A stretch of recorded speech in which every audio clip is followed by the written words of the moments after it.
la Asociación de Amigos de los Jardines del Buen Retiro les da de nuevo la bienvenida a esta magnífica biblioteca Eugenio Trías. Bien, no solo de historia y arte vive este parque, sino que le habitan unos seres vivos que se hacen notar, con sus graznidos, sus trinos, sus maullidos y sus ladridos. Otros son más silenciosos, pero todos viven en paz y armonía, excepto cuando algunos atacan al resto, y los no autóctonos campan a sus anchas sin que sus dueños les pongan freno. Es por tanto que se producen enfrentamientos. Por eso desde la asociación estamos poniendo el foco de atención en este tema que nos preocupa, y para ello hemos invitado a un grupo de expertos que nos hablarán sobre este tema. Y sin más, yo le voy a dar el paso ya a nuestro presidente, don Javier de la Puente, que además hará de moderador de este acto. Muchas gracias.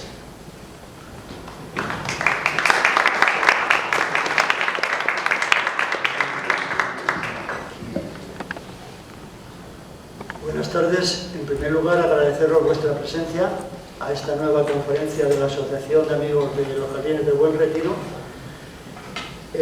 Comentaros que ya sabéis que el retiro es patrimonio mundial del mundo entero, mundo mundial, y en 7 meses no se ha movido nada el retiro, no se ha mejorado nada.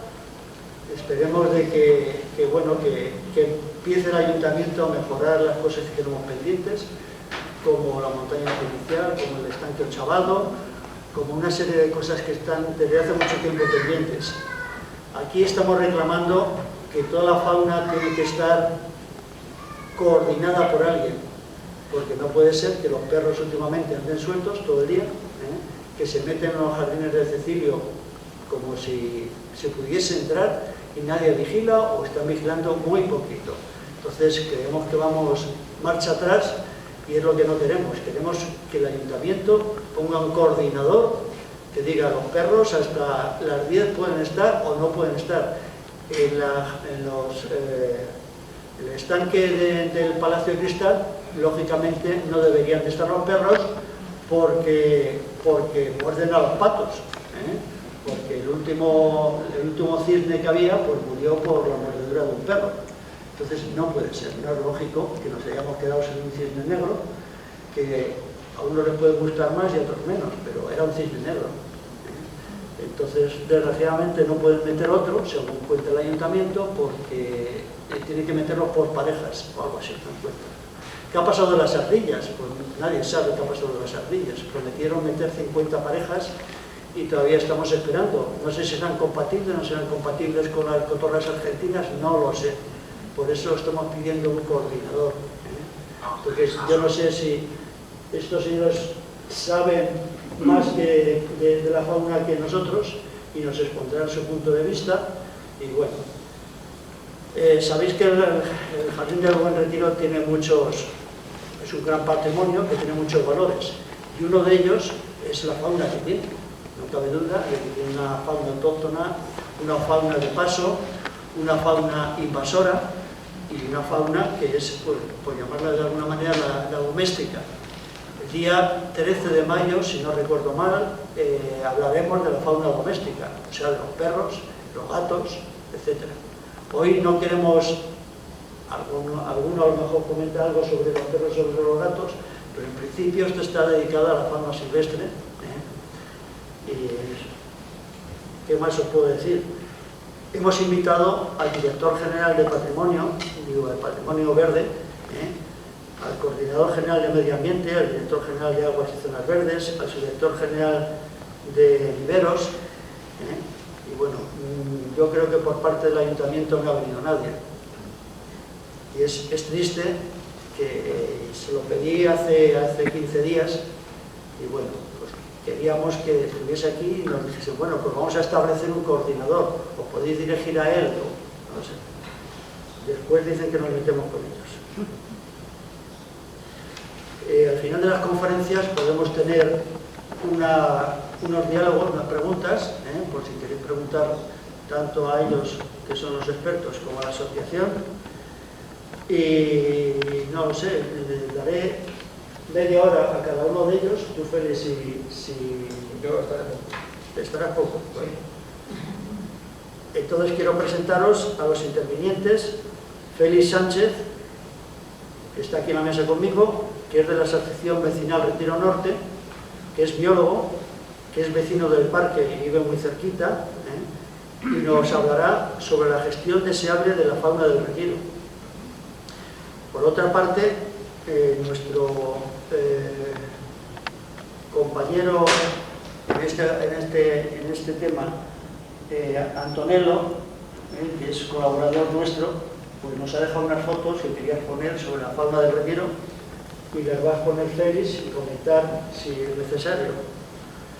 A continuación, Daniel Izquierdo, de la Asociación Medio Ambiente y Senderismo, nos mostrará las aves y algún pez del Retiro, que pues algunos quedan.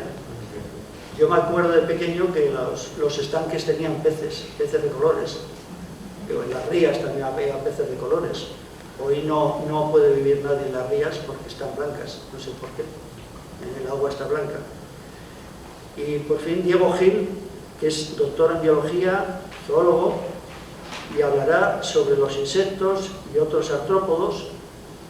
Aparte, Diego participa, colabora en el Jardín Botánico, y bueno, pues hay muchas cosas que sabéis que ahora mismo en el Retiro existen parcelas que las han cerrado y son de biodiversidad, que dejan crecer tranquilamente la hierba, y que bueno, y hay una aparente biodiversidad hasta que se mete un perro y empieza a correr por ahí detrás de la mariposa o saltamontes. Bueno, pues sin más, doy la palabra a Félix. Bueno, pues voy a hablar 10 minutitos de la gestión de la fauna del Retiro para poner un poco posición, para que luego mis compañeros que son los expertos os puedan decir verdaderamente qué fauna hay. Bueno, ¿qué especies de animales hay en el Retiro? ¿De qué tipo son? ¿Por qué están en el parque? ¿Cómo han llegado a él?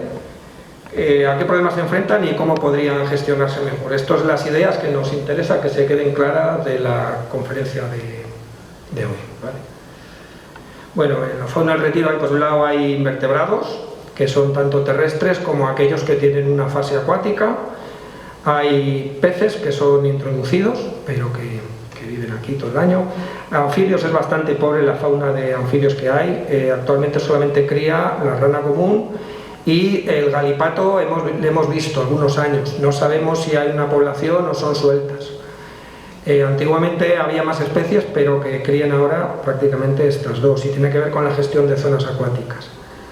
En reptiles hay la lagartija común, hay salamanquesa, hay el galápago leproso por sueltas, y luego hay todo tipo de galápagos exóticos, como el de oreja amarilla, el de oreja roja y tal, que son los que sueltan pues en el estanque grande, en el estanque del Palacio de Cristal y en el estanque del pescador, del Palacio del Pescador, e incluso en alguna vía de agua más pequeña también sueltan ahí galápagos. No sabemos si hay culebras. Una de las cosas que pasa es que no hay un censo de micromamíferos ni de culebras, faltan muchos censos en el parque. Bien, hay un montón de aves silvestres y hay aves ornamentales. Las aves ornamentales han existido en toda la historia del Parque del Retiro. Evidentemente hasta hace muy poco estaba la caza de fieras, pero es el momento de que nos planteemos si en el siglo XXI tiene lógica que haya tantas especies de aves ornamentales o tenemos ya que empezar a quitar algunas. Lo que hablaba antes del pato doméstico o del ganso o la oca, pues bueno, hay que ver si es necesario que estén o ya es mejor retirarlas. Sobre todo hay determinadas zonas donde viven que no son adecuadas. Aquí en Herrero Palacios hay 3 pequeños estanques y uno de ellos no es adecuado para mantener un ave acuática. No tiene acceso a hierba, no tiene defensa si la gente hay un gamberro. Entonces ese tipo de instalaciones se han quedado tan obsoletas como la casa de fieras. Bueno, de mamíferos pues hay ratas y ratones, hay una población muy interesante de murciélagos, hizo un estudio específico sobre los murciélagos del Retiro. Durante el confinamiento apareció conejo, el conejo se está extendiendo por todo Madrid, en todos los parques. En el Retiro no se llega a implantar simplemente porque los jardineros no le dejan, porque es una especie que es muy poco compatible con la jardinería. Cualquiera que tenga un huerto o jardín sabe que lo peor que puede tener cerca son conejos, pero que están por toda la M30, están todos los parques de la periferia, y entonces es muy sencillo que lleguen al Retiro si nos descuidamos.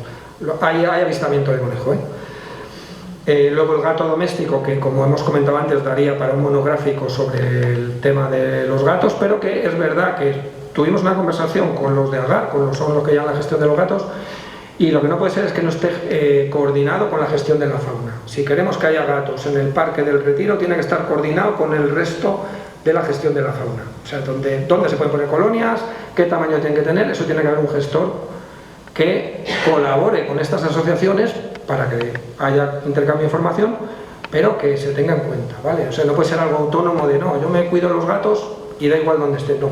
Hay que integrarlo esto. Y luego aparte, bueno, hay problemas con los perros, hay bastantes problemas.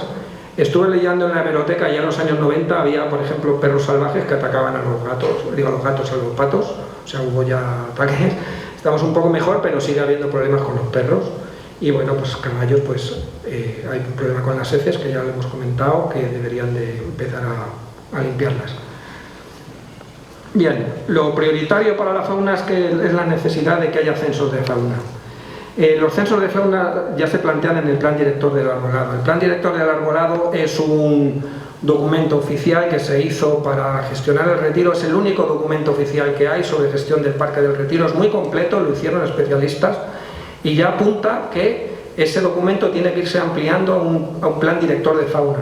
Y en este Plan Director de Fauna, una de las cosas que te va a decir cualquier gestor ambiental es que los censos de fauna son el punto de partida de cualquier gestión ambiental. Primero tenemos que saber qué es lo que tenemos en el parque para poderlo gestionar. Y un censo de fauna no es hacer una batida de qué hay en el parque. Se tiene que hacer estacionalmente y se tiene que hacer durante varios años para ver los cambios de población en las especies. Porque en el Retiro tenemos especies migrantes, tenemos especies estivales, tenemos especies hibernantes, tenemos especies invasoras, como la rotora argentina, el ganso del Nilo. Hay especies exóticas y mascotas que sueltan en el Parque del Retiro. Es un atractor de cualquier bicho que suelten, lo van a soltar en el Parque del Retiro. O sea, nos podemos encontrar pues, que desde que sueltan un turón hasta que suelten, pues mira, el otro día un vecino le llegó a su casa aquí al lado un agapornis, pues periquitos, agapornis, cualquier tipo de bicho que os imaginéis, la gente no sabe qué hacer con él, lo suelta en los parques, y en el Retiro, por su posición, le llega todo este tipo de cosas. Y bueno, también están apareciendo nuevas especies, que espero que también nos pueda rodear el compañero, que son consideradas plagas y que pueden tener un efecto importante en el parque. Por ejemplo, la rata negra, hubo plaga de rata negra hace 2 o 3 años por la zona del Palacio Cristal. O por ejemplo, la mariposa de la palmera se cargó prácticamente todas las palmeras que había en el parque en 2 o 3 años, ha hecho una batida y las ha pelado. O bueno, si entra la polilla del boj, pues lo mismo, nos podemos quedar sin boj de un día para otro. Bueno, estos son 3 ejemplos que he traído para que lo veáis. Por ejemplo, la cigüeña común crió hasta los 70 en el Retiro, hasta que se quitó su nido, y desde entonces pues aparece ocasionalmente por el parque, pero no ha conseguido volverse a implantar. La del medio son gansos del Nilo, son fotos del año pasado, que son territoriales y tienen la costumbre de buscar zonas de oteo. Entonces se encontró en la zona de oteo en la fachada de la Plaza del Niño Jesús. Entonces los vecinos nos mandaron la foto porque por las tardes veían unos pajarracos enormes que volaban y que se posaban en su fachada, y es porque es una costumbre de esta especie, buscar lugares altos desde donde otear. Entonces, para que veáis que las especies nuevas que llegan al parque, pues que tienen también influencia con el resto de la zona. Y luego a la derecha es una especie que me encontré la semana pasada, que es la chincha asesina, que su nombre es porque come otros insectos, pero que pica. Entonces se está expandiendo en Madrid, hasta ahora no hay en el Retiro, pero cualquier día no la encontraremos. Y nos enteraremos de que hay una chinche que pica. Lleva 3 o 4 años en Madrid, y esta foto la hice la semana pasada la hice en un jardín en la zona del Parque del Oeste. No conocía la especie, le hice la foto, y cuando me dijeron lo que era, vaya, pues otra especie nueva que tenemos por aquí. Bueno, ¿qué necesitamos conocer del Parque del Retiro? Es qué especies utilizan y viven en el parque y su número. ¿Qué lugares del arbolado albergan mayor biodiversidad? Podemos tener una idea a priori de cuáles son las zonas más interesantes de biodiversidad, pero esto tiene que haber datos detrás que lo contrasten. A priori nos puede parecer que las zonas acuáticas, los viveros, los huertos o las zonas de arbolado maduro son las más interesantes, pero eso tienen que ser los técnicos cuando hagan los censos los que digan. Y bueno, ¿a qué problemas se enfrentan las especies silvestres del parque? Pues una es el ruido, la iluminación nocturna, los ataques de perros, las molestias humanas, y la predación por gatos pues hay que analizarla, hay que ver si existe, en qué lugares se produce y por qué se produce. Pues igual es porque hay molestias en las colonias, porque las muevan o porque determinados individuos, entre los gatos no todos los gatos cazan igual, hay algunos que cazan mucho y otros que no cazan nada. Entonces ese tipo de cosas, pues para eso tiene que haber un gestor de fauna. Y bueno, también hay que ver cómo mejorar las condiciones de la fauna, las condiciones de cría, de refugio, de alimentación o de intercambio de poblaciones. Y también qué especies precisan una gestión activa y coordinada, pues porque son especies protegidas y necesitan tener una gestión. Y bueno, termino diciendo, esta es una vista del parque, y si os fijáis en el mapa, veis que el Parque del Retiro y el Botánico están totalmente rodeados ya por la trama urbana. Esto es algo que se produce desde los años 60.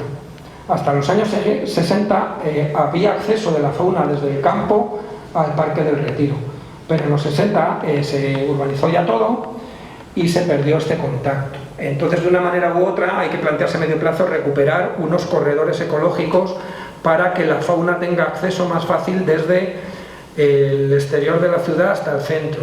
Lo más cercano que tenemos sería llegar a la Cuña Verde de O'Donnell. Y entonces lo primero que habría que hacer es integrar el Botánico y el Retiro, permeabilizarlo para que la fauna cruce mejor de un lado a otro, y luego intentar hacer corredores primero por el Parque Roma hasta la Cuña Verde. Eso es un proyecto a largo plazo que tendríamos que tener.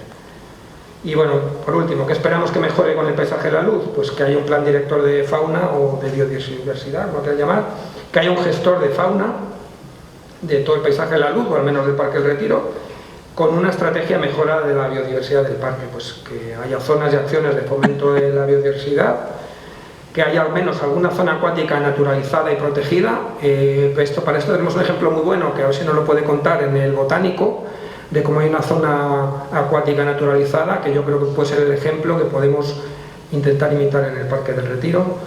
Tiene que aumentarse las zonas de amortiguación, tanto de contaminación para el cambio climático, y establecer esos corredores ecológicos, de polinizadores y de aves principalmente, que fomenten la conexión entre el Botánico y la Cuña Verde. Y por último decir que no todo es malo en lo que se hace, y que por ejemplo la gestión de educación ambiental, tanto del Botánico como del Retiro, es bastante aceptable. Aquí tenemos dos centros de educación ambiental, la Cabaña y el Huerto del Retiro, y en el Botánico tienen un programa muy intenso de educación ambiental, o sea que en esa parte sí que está el paisaje de la luz, sí que está más o menos cubierto, pero todavía puede tener mejoras. Nada más. Gracias.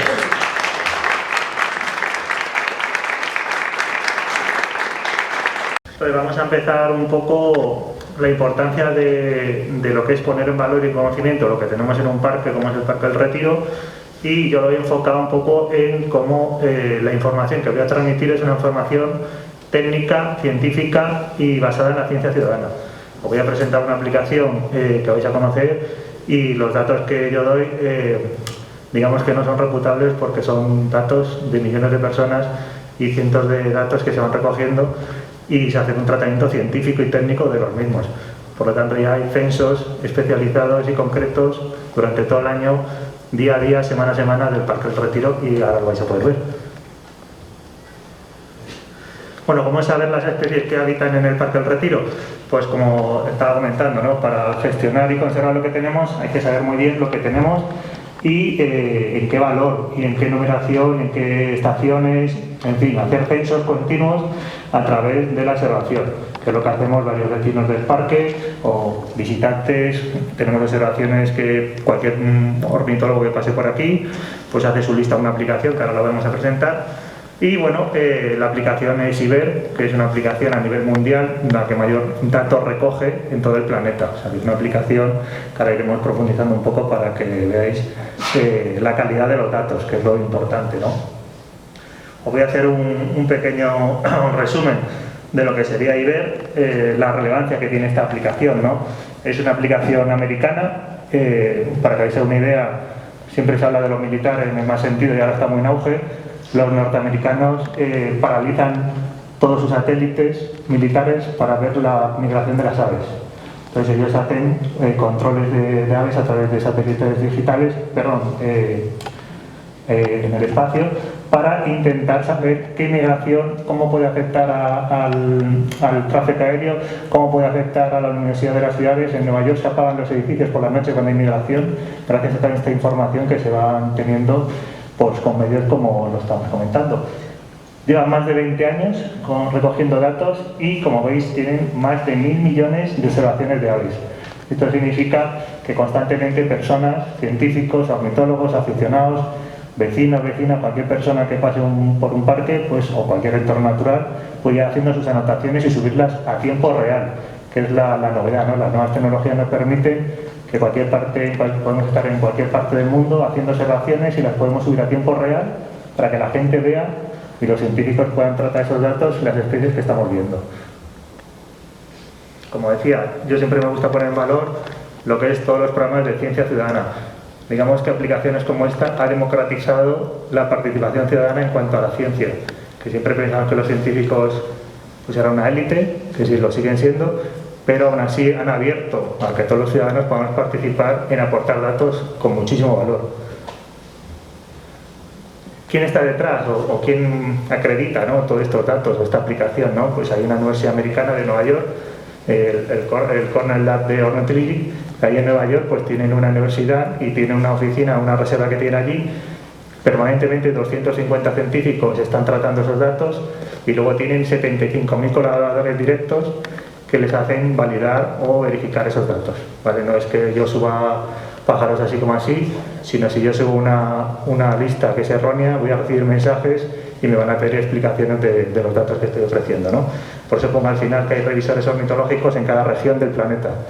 Si yo estoy subiendo aves en Madrid y digo que en Madrid he visto una especie que no es común o que es muy rara, pues voy a recibir un mensaje y me van a pedir explicaciones, grabaciones de audio, fotos, dónde lo he visto, en fin, una serie de preguntas que me van a hacer que tengo que contestar para que validen esa observación, que no es subir, como digo, insisto, no es subir datos por subir datos.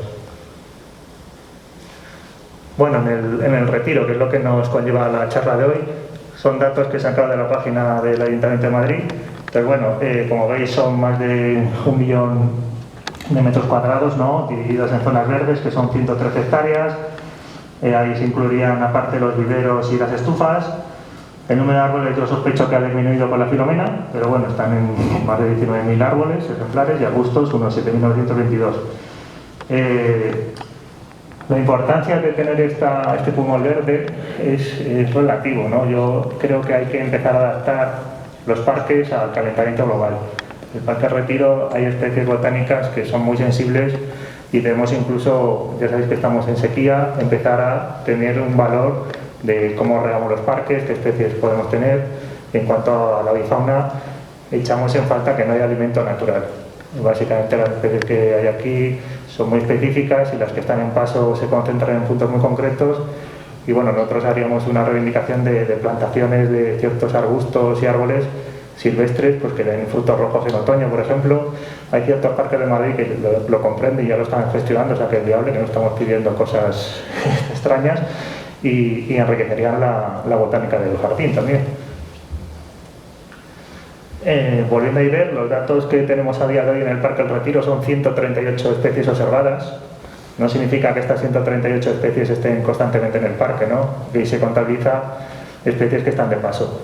No significa que no tengan valor, porque bueno, aquí hay observaciones como una que va pescadora cruzando el Parque El Retiro.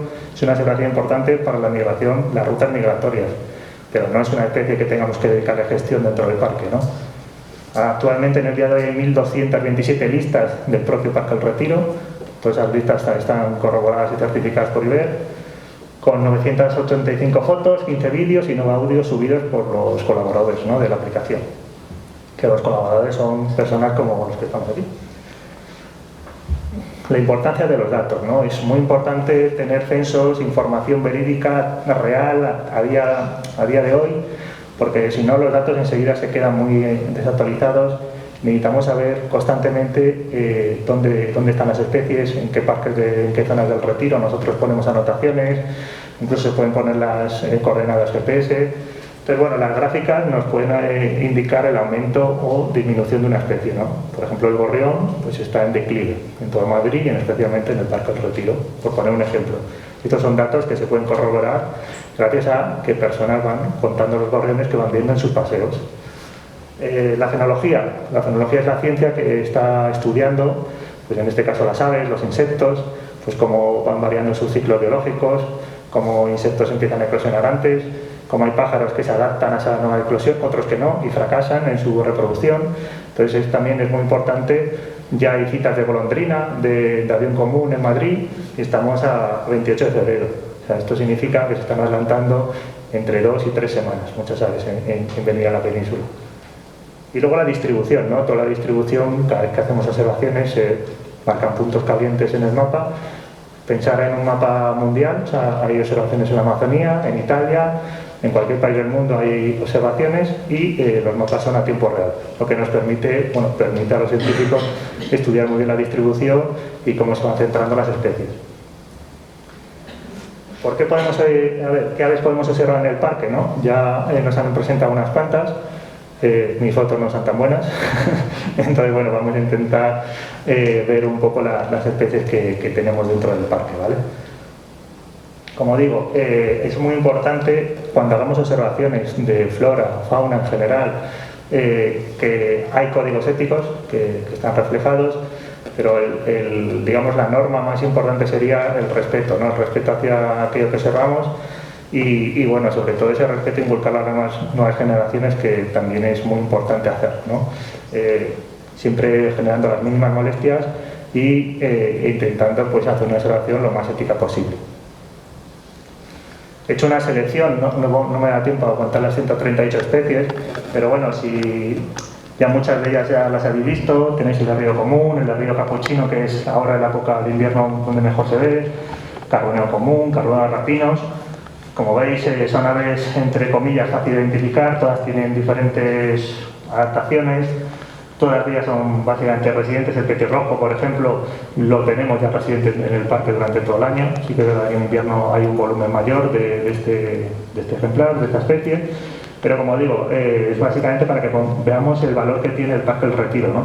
Por ejemplo, la curruca caperetada es la especie más anidada del mundo, que por supuesto tenemos en el parque, pero hace poco hemos descubierto que tenemos curruca cabecinegra, ¿no? Son recursos que se van obteniendo a través de los datos. Es una especie que, bueno, está muy asociada a cauces de ríos o a sotobosques, y bueno, sería un buen bioindicador de esta especie. Luego explicaremos por qué hay ciertas especies que están acudiendo al parque, ¿no? Porque los animales tienen sus medios de comunicación y se transmiten esta información, ¿no? Luego reyezuelo listado, el reyezuelo sencillo, son las aves más pequeñas de toda Europa.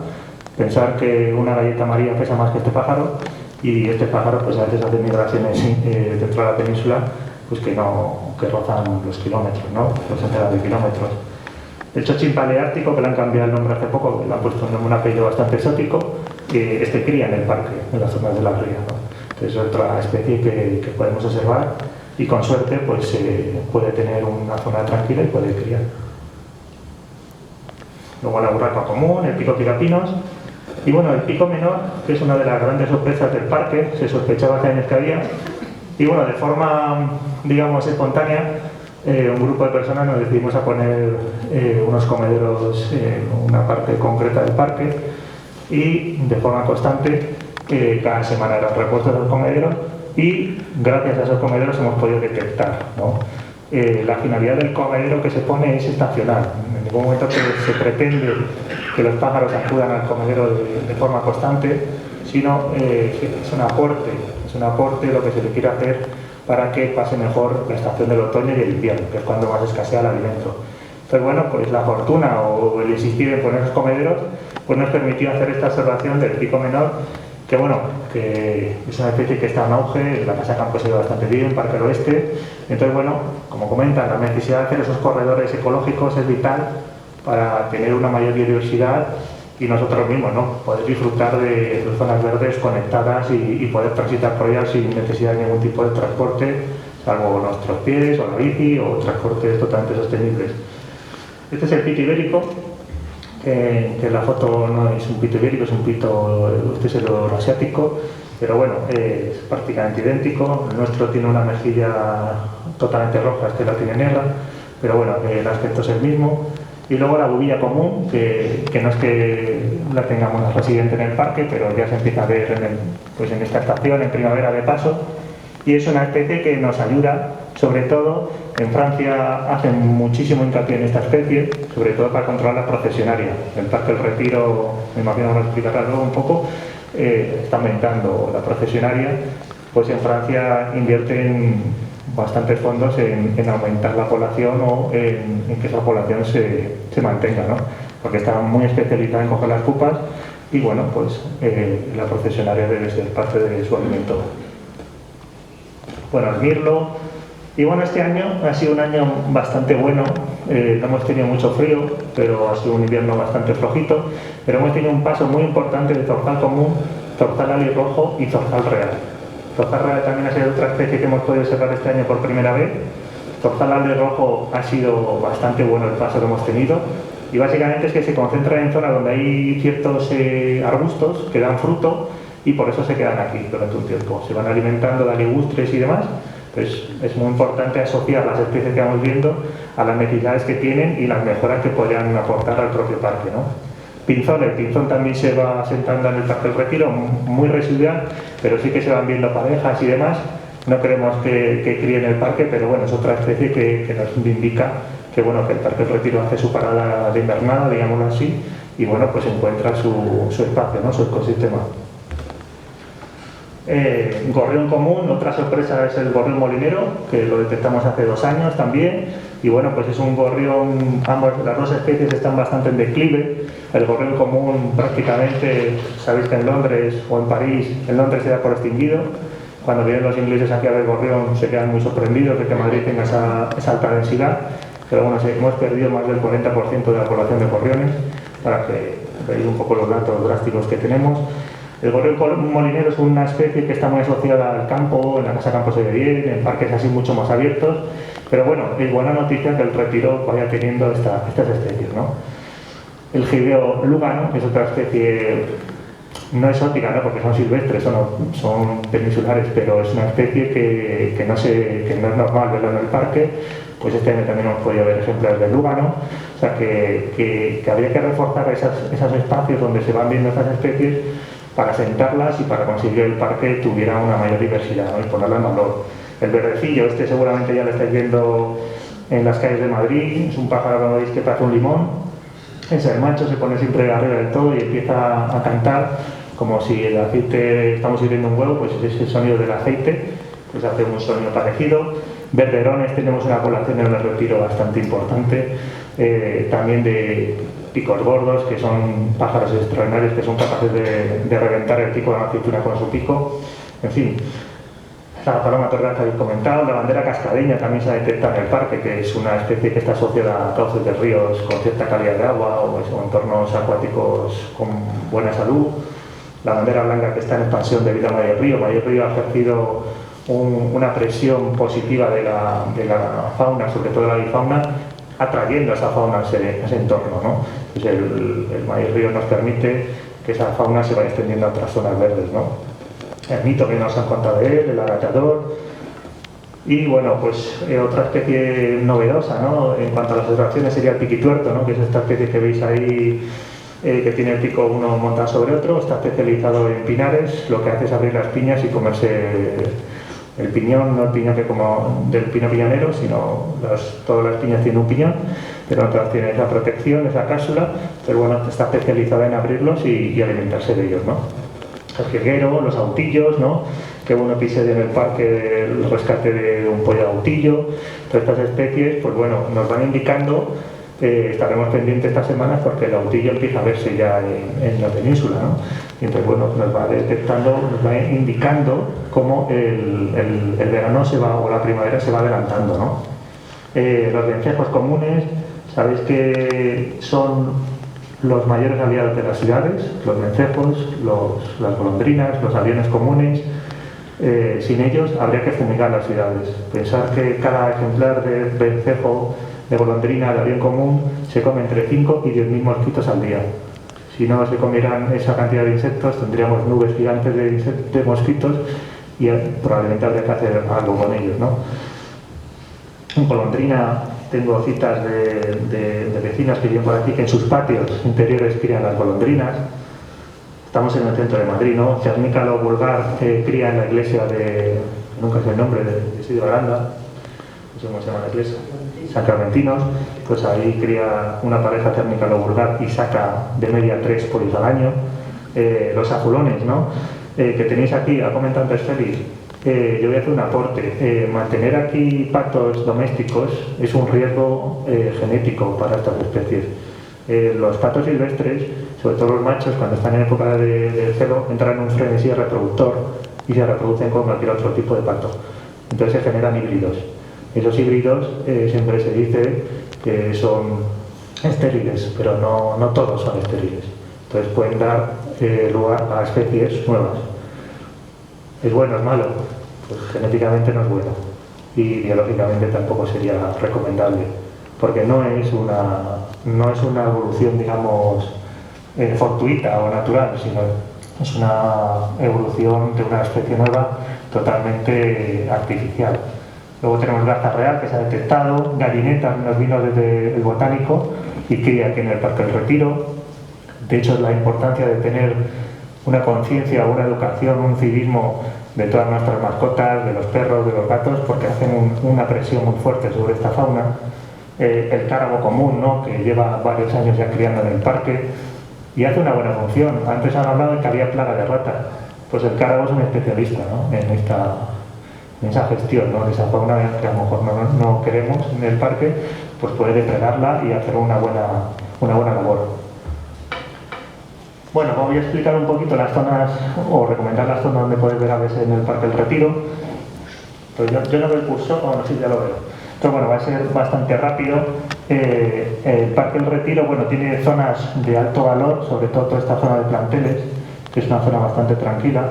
Esta zona que tenéis aquí es una zona muy especializada, pues sobre todo en pico gordo, en verderones, en pájaros que necesitan cierta tranquilidad. No se ve. Yo que sí lo veo aquí. Bueno, pues yo sí que muevo el ratón y sí lo veo, pero no se ve ahí, ¿no? Bueno, pues voy a ir... Vale, vamos a ir... El estanque lo veis todos, ¿no? Lo ubicáis el estanque.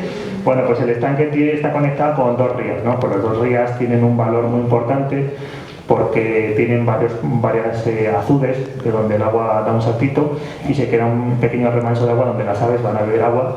Entonces ahí acudimos de forma recurrente a la observación. ¿Qué nos gustaría? Pues que aparte de la calidad de agua, que esas rías estuvieran más naturalizadas con vegetación, sobre todo de ribera, ¿no?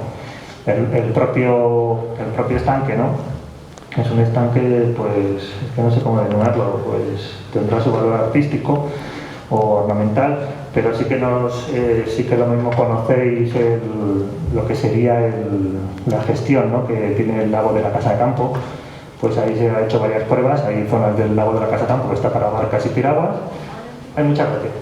Y otras zonas que las tienen naturalizadas. De hecho, la garza real crió en el lago de la Casa de Campo. Hay una zona muy concreta que se podría hipotecar o ceder, ¿no?, para que se naturalizara con vegetación, con zona de playa y demás para estas especies, y aumentaríamos el número de especies que se quedarían aquí. Y bueno, para que no se me olvide, el tema de las gaviotas, que parece que hay gente que nos ha escrito con cierta preocupación. La gaviota sombría, que es la que más se aprecia en el lago grande, en el lago de las barcas, no depreda absolutamente a nadie. O sea, aquí no se come a nadie. Aquí hace una parada porque todos los días, por la mañana, se levanta de los embalses del Pardo, de Santillana, de todos los embalses de la región, se levanta y va a Valentín Gómez o a Colmenar Viejo, a alimentarse de los despeleros. Es otro reto que tenemos hoy de la ciudad de Madrid. Una vez que se alimentan, pasan ahí todo el día y al atardecer, o cuando ya están saciadas, vuelven a los embalses y a veces hacen paradas. Una de las paradas es el Parque del Retiro, pero no hacen ningún tipo de predación. Muchas veces veis a los juveniles que juegan con una bolsa de plástico, con un trozo de pan, pero no generan ninguna amenaza para ninguna otra especie ni nada. Nos llama la atención, pero vamos, llevamos un montón de años, décadas ya con ondas abiertas en Madrid, va en aumento, cada vez tenemos especies nuevas, hay especies que te vienen desde Noruega, en fin, que la migración de las aves marinas cada vez es más intensa, sin invernada principalmente. ¿Por qué vienen al interior de Madrid? Pues porque en Madrid no hay temporales y hay comida gratis, básicamente. Otra zona importante sería todo lo que es el Palacio de Cristal, ¿vale? La propia Rosaleda, la parte de atrás del Palacio de Cristal es otra buena zona de observación. La ría que decía antes era esta de aquí y estas dos de aquí que tenemos, que se conectan. La zona de los planteles, ¿vale? El parterre también es una buena zona de observación, sobre todo de rapaces, y básicamente, pues bueno, serían las zonas donde más o menos hacemos las observaciones constantes. Y luego, aparte, estaría el parque del Jardín de Cecilio Rodríguez, que también tiene su valor en cuanto a las especies que observamos, ¿no? ¿Qué podemos hacer o por las aves, ¿no? Nosotros de la asociación pues estamos solicitando sin éxito la colocación de cajas nido. Cada vez es más difícil mantener árboles viejos y hay aves trogloditas. ¿Qué significa? Que hacen su nido en el hueco de un árbol. Si no hay árboles viejos, no hay huecos. Entonces, una forma sencilla, económica, para mantener estas especies es la colocación de cajas nido. El parque, incluso ya habla con técnicos, ellos saben que si tienen ciertos pájaros insectívoros, la gestión de las plagas es mucho mejor. La colocación de comederos, ¿vale? Estacionados. Y, pues bueno, en este caso, si podéis colaborar con IBER aportando vuestras observaciones. Yo no me llevo nada de IBER, que sepa que es gratuito todo, que estoy un poco pesado con IBER, pero es la mayor aplicación del mundo para la observación de aves, ¿vale? La tenéis en página web, formato web o en formato móvil. Hay un recurso que ha puesto el Ayuntamiento de Madrid y gestiona SeverLife, que es la Sociedad Española de Ornitología. Pues tiene una webcam que emite en directo las 24 horas del día en el Huerto del Retiro. Entonces, bueno, si no podéis ir a ver pájaros en el parque, pues podéis conectar en Facebook, YouTube, busquéis el canal de SEO y en los directos, tiene varias cámaras en directo. Entonces, esta de aquí es el comedero que tiene en el Huerto del Retiro, ¿no? Entonces, bueno, la cantidad de aves que van al comedero es bastante espectacular, ¿no? Bueno, los peces es bastante fácil. Básicamente quedan dos especies, la carpa común, ¿vale? Y el pez dorado o el carpín dorado. Pues yo, igual que Javier, de pequeño veía carpines dorados o rojos anaranjados, sobre todo en el Palacio de Cristal, y no sé qué pasa con ellos. No hay respuesta, ¿no?, de cuál ha sido su destino. Es muy importante hacer la gestión integral, es decir, cuando sustituyes una especie por otra, no todas las especies tienen las necesidades, hay que adaptar el ecosistema a la especie que vas a introducir. La tenca, por ejemplo, en la Casa Campo, tiene un nivel de mortandad muy alta porque no han adaptado las orillas ni los fondos para esa especie, ¿vale? Y la idea sería naturalizar, ¿no?, todo lo que se pueda, ¿no? Todos los espacios acuáticos que se puedan, pues si se adoptan medidas como hizo el botánico en su día, con una pequeña charca que tiene, pues trasladar ese experimento. Aquí cerquita tenemos 3 zonas de patos que se podrían empezar renaturalizando, probando a ver qué efectos tiene, ¿no? Y nada, muchísimas gracias por vuestra atención. Y cualquier pregunta, pues ahí tenemos un correo o luego al final, ¿no, Javier? Y ya está, pues muchas gracias.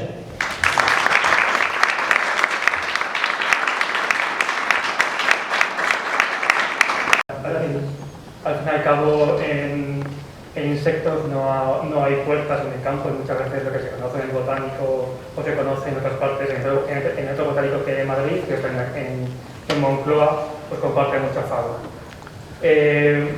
Yo he intentado hacer una presentación mucho más ligada a cosas buenas, digamos, en cuanto a artrópodos buenos, insectos buenos, por así decirlo, más que a esa visión que tenemos siempre de que todos los artrópodos, esos grandes desconocidos, son siempre animales malos, por así decirlo, ¿vale?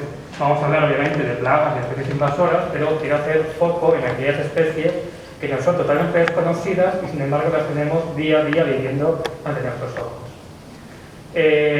Siempre me gusta empezar las ponencias yendo de lo general a lo más concreto, y quiero hacer mención, o quiero relacionarlo con esto, de cuántas especies se vienen al planeta, ¿no?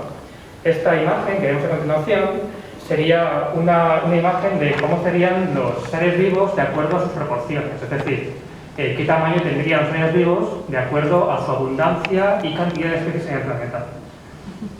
Podemos ver que si esas proporciones fuesen reales, ¿no? Los insectos serían de tamaños enormes, gigantescos, y los mamíferos, que si lo vemos aquí, el pequeño elefantito, sería de tamaño muy minúsculo, ¿no? Es una forma de entender cómo sería el tamaño o la diversidad de nuestro planeta. Que viéndolo un poco, ¿no? Lo que más habría serían insectos y arácnidos. Ambos grupos serían los artrópodos, ¿no? Hay alguno más, como los crustáceos y los miriápodos, que son cangrejos y gambas y 10 pies y 100 pies, ¿no? Bueno, pues esto sería el grupo mayoritario del planeta. Fijaos, esto que aparece aquí, ¿no? Se conocen 1.500.000 especies en el planeta. Eso quiere decir que ha habido científicos que las han descrito. Pero es que realmente se piensa que hay casi 10 millones de especies. O sea, no hemos encontrado casi ninguna, o sea, prácticamente ninguna especie en el planeta todavía. Yo, de hecho, en mi tesis doctoral he descrito 3 especies nuevas en España, ¿no? No hace falta irse a la selva de ningún otro lado para encontrar especies que tenemos aquí en España. En este gráfico podemos ver, por lo que decía antes, ¿no? Que realmente la mayoría de especies en el planeta Tierra son insectos y arácnidos, ¿no? Pues bueno, tenemos coleópteros, que son escarabajos, lepidópteros, que serían polillas y mariposas, y menópteros, que serían abejas y avispas, dípteros, moscas y mosquitos, homópteros, que son pulgones, y bueno, otra serie de grupos.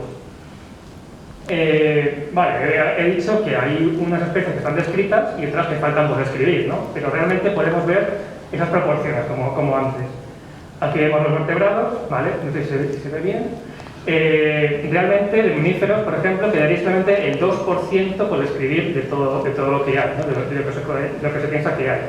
En anfibios, por ejemplo, pues bueno, se piensa que todavía falta el 50% por describir. Pero es que si nos vamos ya a nuestros pequeños amigos, a nuestras pequeñas... a los artrópodos, bueno, de miriápodos, ¿vale? De 100 pies y 1000 pies, pues se conocen unas 16.000 especies, pero realmente se piensa que hay, pues eso, 70.000 especies. Queda muchísimo trabajo por hacer todavía. En crustáceos, en cangrejos, igual, queda un montón. En arácnidos, también. Y en insectos, fijaos, en insectos se conoce ya casi todo lo que hay o lo que debe de haber, ¿no? Pero realmente, ¿cuántas especies se piensan que hay de insectos? Pues una pasada, una verdad pasada, ¿vale? Que queda todavía por explorar. Por eso siempre digo que son los grandes desconocidos. Son los que más hay en el planeta y los que menos se conocen, que es algo que llama mucho la atención. ¿Qué importancia tienen los artrópodos en nuestro día a día? Bueno, pues tienen diferentes servicios, ¿no? Servicios ecosistémicos que se llaman, que entre ellos pues sería alimentación, ¿vale? No penséis que aquí es solamente comer grillos, ¿vale? Siempre que llega Navidad nos comemos gambas, nos comemos langostinos o una buena nécora, que también son artrópodos, ¿vale? También tienen que ver con estos bichejos.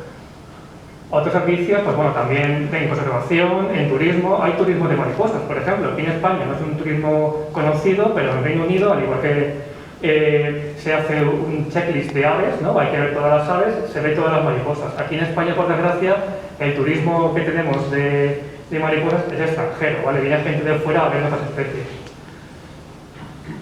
También, una cosa muy importante, las aves tróficas, ¿no? Comer o ser comido.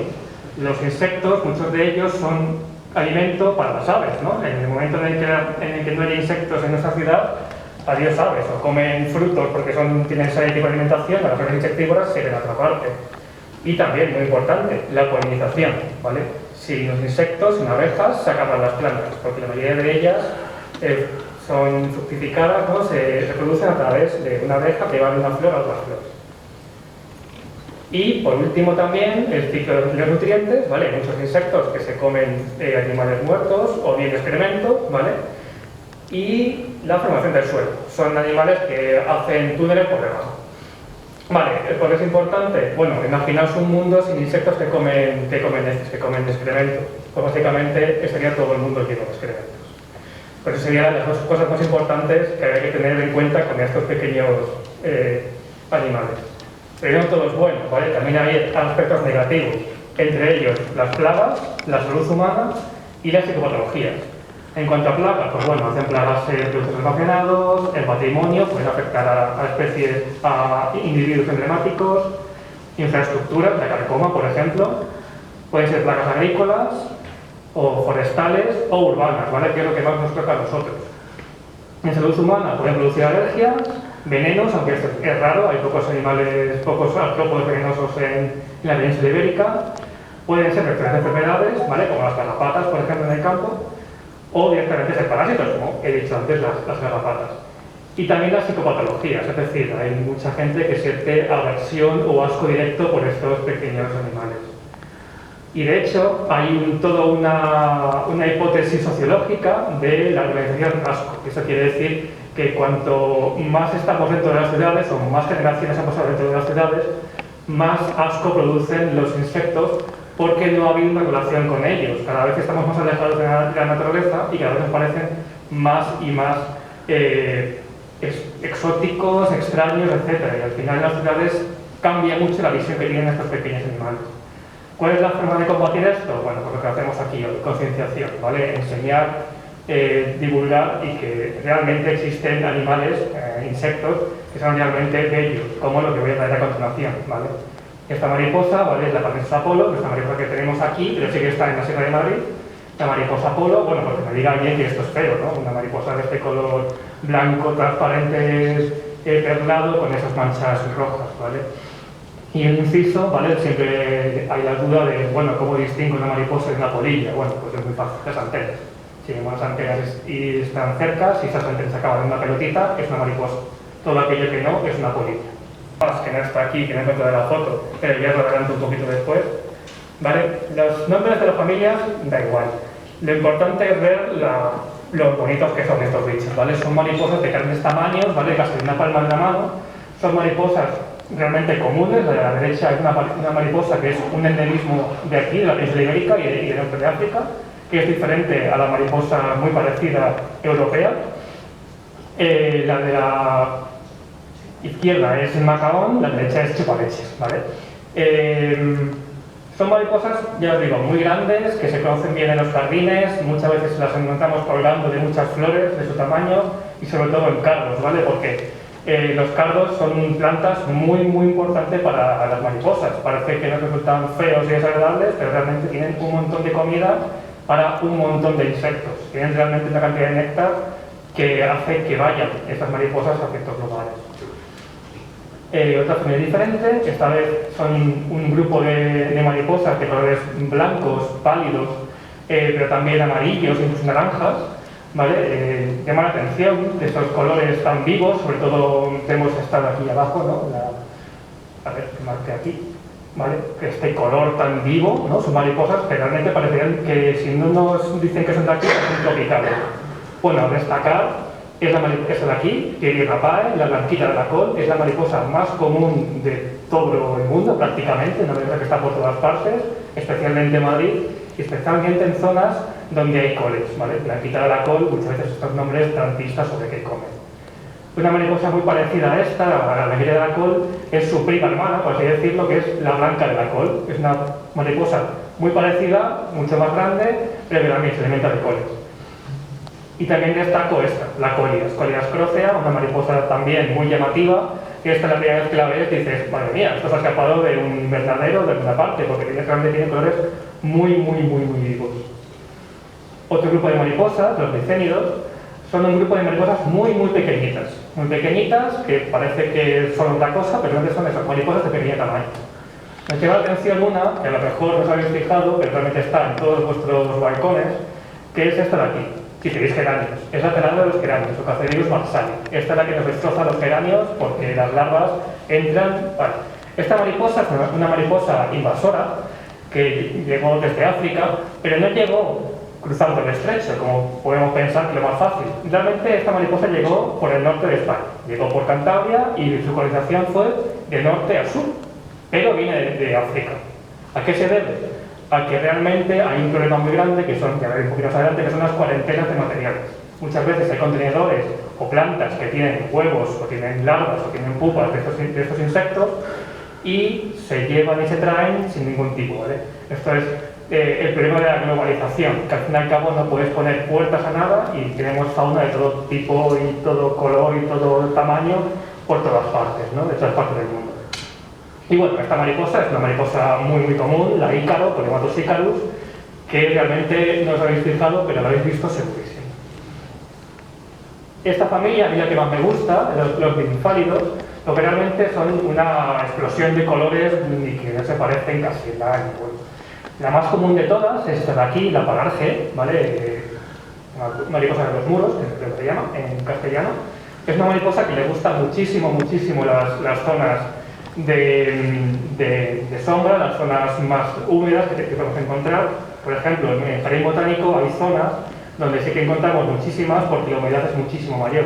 Aquí en Retiro, en ciertas zonas que son mucho más apaisadas o mucho más escampadas, es más difícil de encontrar. Esta de aquí, la carrera, ¿vale? Es una mariposa que realmente tiene la migración más grande, más larga de todos los insectos, ¿vale? Es una mariposa que puede ir del norte de Europa al sur de la sabana africana, ¿vale? Una sola generación es capaz de cruzar Gibraltar y media África, ¿vale? La siguiente generación, o sea, sus hijos, darán el viaje de vuelta, es decir, de África a Europa. Y así, generación tras generación. Una muy parecida es esta de aquí, a mí es la que más me gusta, ¿vale? La Atalanta, que también es algo parecido, es una mariposa que hace grandes migraciones. Justamente el año pasado, a finales de noviembre, tuvimos aquí en Madrid una migración brutal. Vino el centro de la migración de estos insectos aquí a Madrid y fue una cosa espectacular. Estaban todas las flores llenas, la actividad que teníamos en el jardín botánico fue maravilloso porque las mariposas se subieron en la gente, es una cosa espectacular, os lo recomiendo. Y bueno, esta de aquí, esta es una mariposa muy extraña, ¿vale? Se llama Libitia feltis, es una mariposa que solamente está en zonas con almez, solamente come almez. El almez es un árbol no tan raro, pero muchas veces escasea. ¿Qué es lo que pasa? Que justamente en el jardín botánico hay una alta densidad de almez. Le diré por grande el almez y hay un núcleo muy grande de almeces de estos árboles aquí. ¿Y qué pasa con esta mariposa? Que también es muy abundante. Es una mariposa muy rara, pero realmente aquí en Madrid es abundante, sobre todo en zonas circundantes al jardín botánico. Y bueno, esta de aquí, no sé si la conocéis, es la mariposa monarca. La mariposa monarca es esta mariposa de las generaciones multitudinarias, veremos un poquito más adelante, que va de México a Estados Unidos. Y sin embargo está aquí. Realmente es verdad que esta mariposa es nativa de España, ¿vale? Está en las zonas de costa, pero se encuentra en Madrid capital. ¿A qué se debe que se encuentre esta mariposa en Madrid capital? Bueno, pues pensamos que es porque en algunas bodas se liberan. Tenemos esa concienciación tan absurda de que es una mariposa bonita y en vez de arroz tenemos mariposas. Esta mariposa no puede sobrevivir aquí porque no tiene alimento. Y realmente es la única forma de encontrarla. Se han encontrado ejemplares al año que no se han vuelto a ver nunca más. Y eso es una suelta sin ningún tipo de sentido, simplemente ornamental, de unos animales que están condenados a morir, porque no van a seguir su ciclo, ¿no? Bueno, lo que os decía antes, ¿no? Estas migraciones de las mariposas, que aparte, si os fijáis en este modelo, no sé si se ve, pero estas mariposas tienen 4 patas. Y es algo que siempre pensamos que los insectos, o los que no sabéis, tienen 6 patas, 3 pares de patas. ¿Qué es lo que pasa con estos insectos? Bueno, aquí os adelanto estas imágenes, estos GIFs, estos vídeos de estas grandes migraciones que hay en Norteamérica, ¿vale? No es tanto lo que tenemos aquí en Europa, pero bueno, para que penséis lo que también existe en el mundo. Estas migraciones, como decía, son migraciones que recorren medio continente. Y algunos de ellos se pierden, cogen corrientes de aire y pasan todo el Atlántico. Se pierden, cogen la corriente de aire y van de Norteamérica a Europa. Y caen en la costa de España y de Canarias, sobre todo. Bueno, fijaos, aquí vemos una mariposa de cerca, ¿vale? Una mariposa de esta familia, los ninfálidos que decía antes, que si contamos las patas, 1, 2, 3, 4, y estas 2 las tienen puestas aquí en el pecho. Son patas que no son para andar. Son patas que se han convertido en una especie de garras de mantis, simplemente para limpiarse. Como son migradoras, recorren grandes distancias, al volar se les va llenando los ojos de polvo, polen, etc., tenemos antenas, que tienen esas patas las usan para limpiar. ¿Vale? Son cosas muy curiosas que deben ser señaladas y habladas, ¿no? Otro grupo interesante son los odonatos, ¿vale? Odonatos son libélulas, aquí vemos una libélula. Esta es una libélula que se introdujo en Madrid no hace tanto tiempo, estaba en la sierra y la hemos detectado en el norte de Madrid, en Moncloa.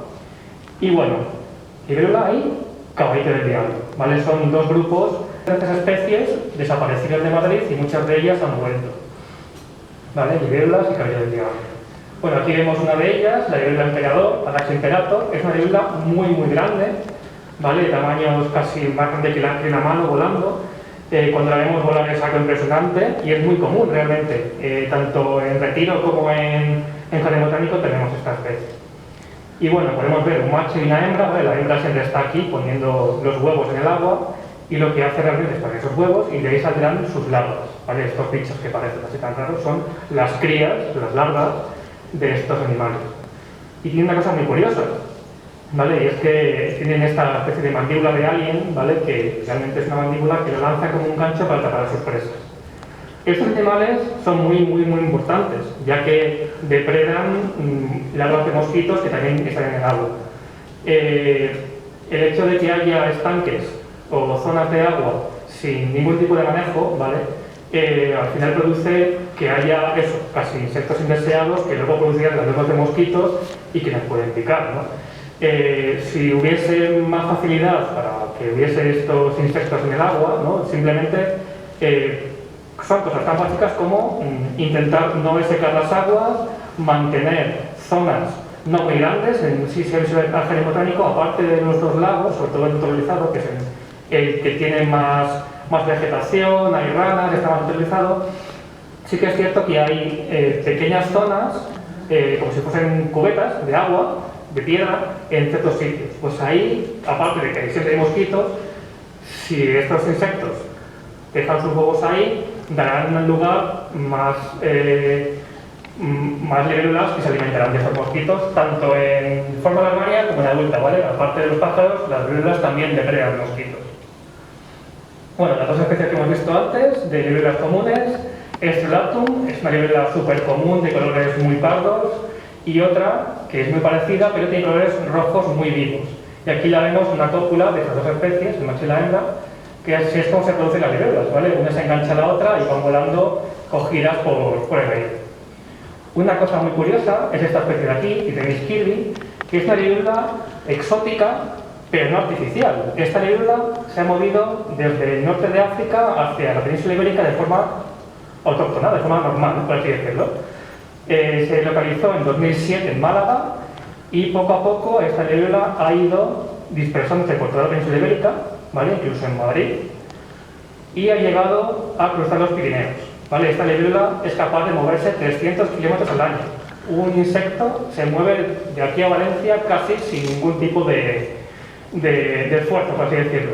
De hecho, hicimos un experimento, lo que hacemos nosotros en la competencia es marcar las alas, y justamente encontramos un individuo marcado una semana después en mitad de la sierra, 80 kilómetros más allá, en prácticamente 5 días.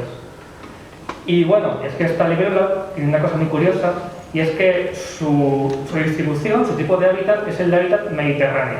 Lo que pasa es que esta libélula estaba en Sudáfrica, que aunque parezca mentira, Sudáfrica tiene un clima mediterráneo. Pero bueno, estaba en esta zona y poco a poco se empezó a dispersar por toda África hasta llegar al Mediterráneo propiamente dicho. ¿Por qué? Pues bueno, pensamos que por cambio climático. Al final, antes no eran zonas idóneas para ella, pero al final ha logrado introducirse aquí.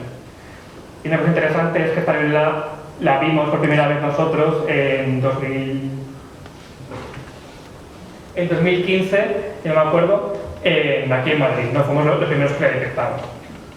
Pues es tan importante tener grupos trabajando para detectar esta serie de nuevas especies que se introducen. Bueno, aquí vemos el caballito del diablo, que se reconoce por esta marca, este zigzag muy conocido, ¿no? El Sarcoleptes viridis, y que también tiene un tamaño muy grande. Dos especies, ¿vale? Alteis antostoma y Hemorrhoidalis, es el nombre, bueno, pues os imagináis por qué puede ser.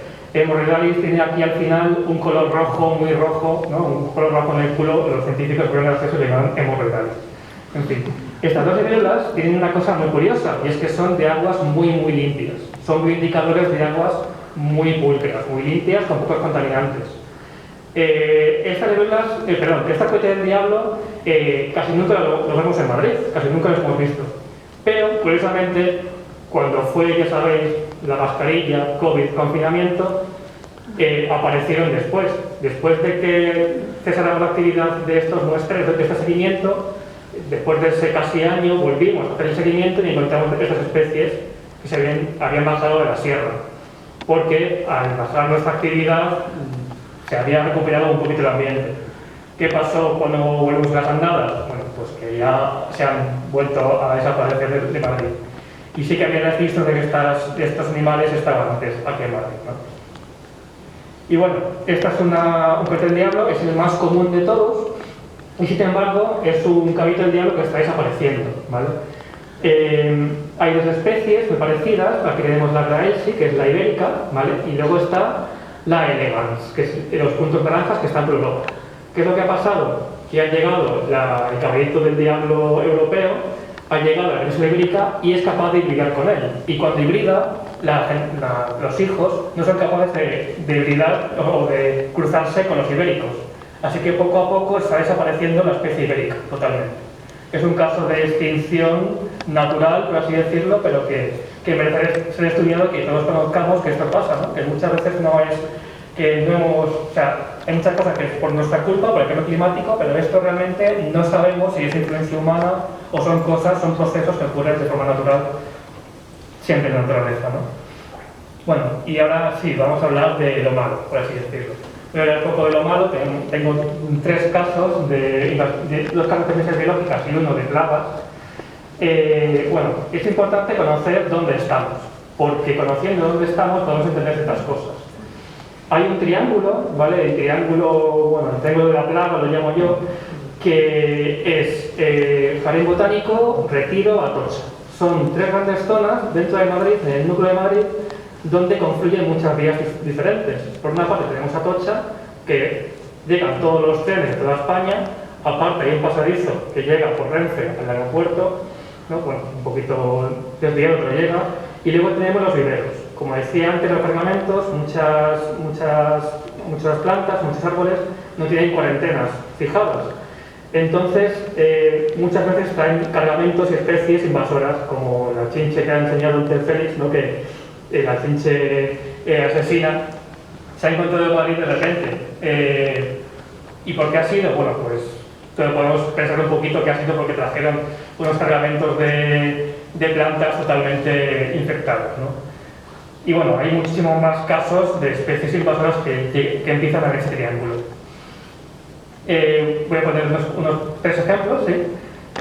Por una parte tenemos la hormiga argentina. La hormiga argentina es esta hormiguita de aquí, que es una mariposa una hormiga muy agresiva con las especies autóctonas y aparte se mete en nuestras casas.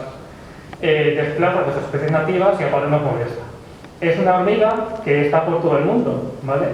Se ha movido desde esta zona de aquí, desde Argentina a Uruguay, por todas partes del planeta Tierra, ¿no? Con esto que os decía de la globalización. Una cosa importante es que esta hormiga está siempre, o casi siempre, en lugares de costa. Y diréis, estamos en Madrid, ¿cómo que está aquí? Bueno, pues ha llegado aquí por lo que os decía.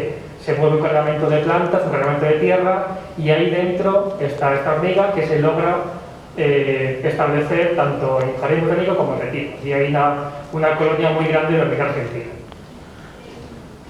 Otra especie, ¿vale? Esta es la taladro de las palmeras, la que saca nuestras palmeras. Es una polilla, ¿vale? Estas son antenas que no acaban en bolita.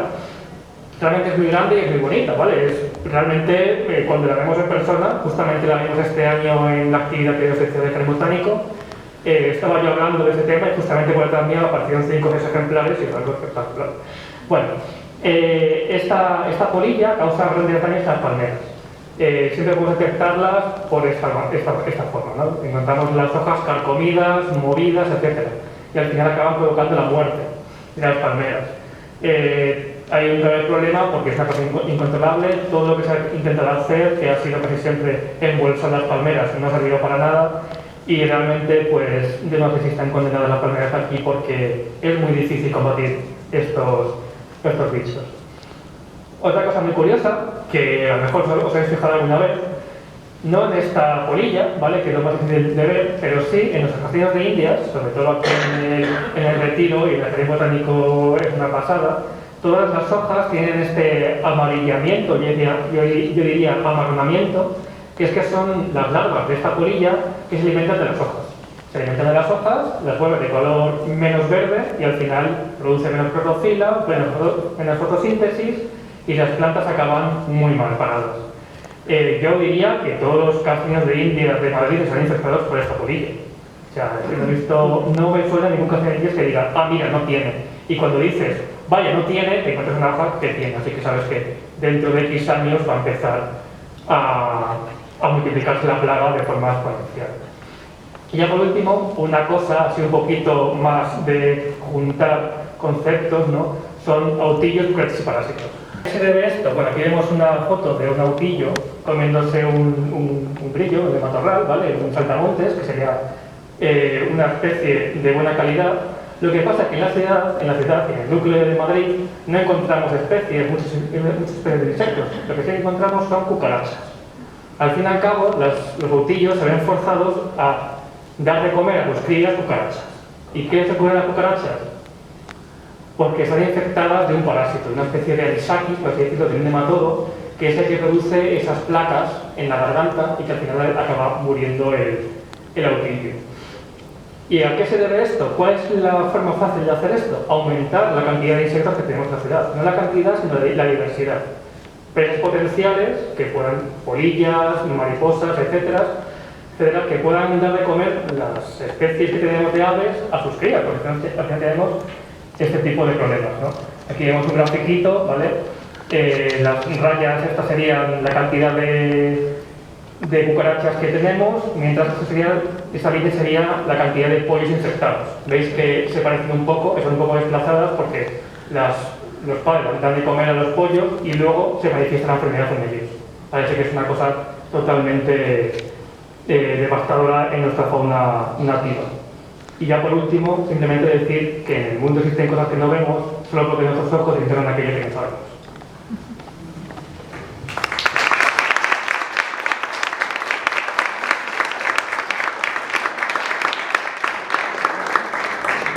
Muchas gracias, Diego. Bueno, pues si tenéis alguna pregunta,